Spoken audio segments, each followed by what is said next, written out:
बहुत समय पहले उत्तर प्रदेश के राजापुर गांव में एक विशेष बालक का जन्म हुआ। जन्म के समय वो रोया नहीं, बल्कि कहा जाता है कि उसके मुख से राम नाम निकला और इसी कारण लोग उसे प्रेम से राम बोला कहने लगे।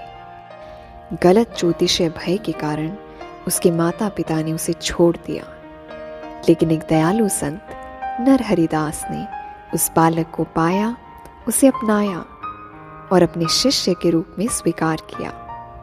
राम बोला शांत स्वभाव का था और भगवान की कथाएं सुनना उसे बेहद प्रिय था। उन्होंने उसका नाम तुलसीदास रखा।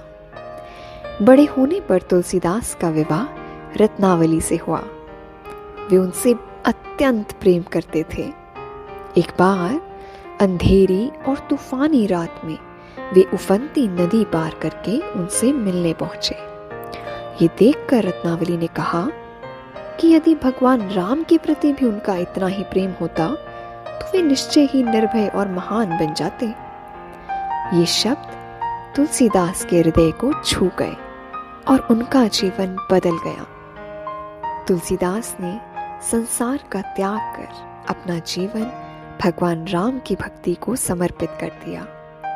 उन्होंने यात्राएं की, राम नाम का जप किया और भक्ति का प्रचार किया।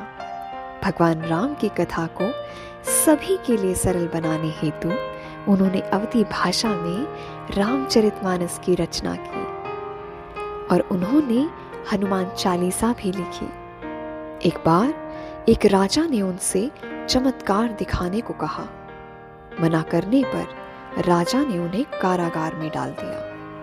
तुलसीदास ने हनुमान जी की प्रार्थना की और शीघ्र ही बंदरों की सेना प्रकट हो गई। ये देखकर राजा आश्चर्यचकित हुआ और तुलसीदास को मुक्त कर दिया।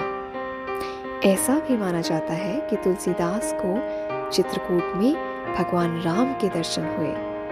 तुलसीदास जी ने अपने जीवन का अधिकांश समय वाराणसी में बिताया और लोगों को सत्य, दया और भक्ति का मार्ग दिखाया। आज भी जब लोग श्री राम का नाम लेते हैं या हनुमान चालीसा का पाठ करते हैं तो तुलसीदास जी का संदेश मानव हृदयों को अच्छाई और प्रकाश की ओर ले जाता है।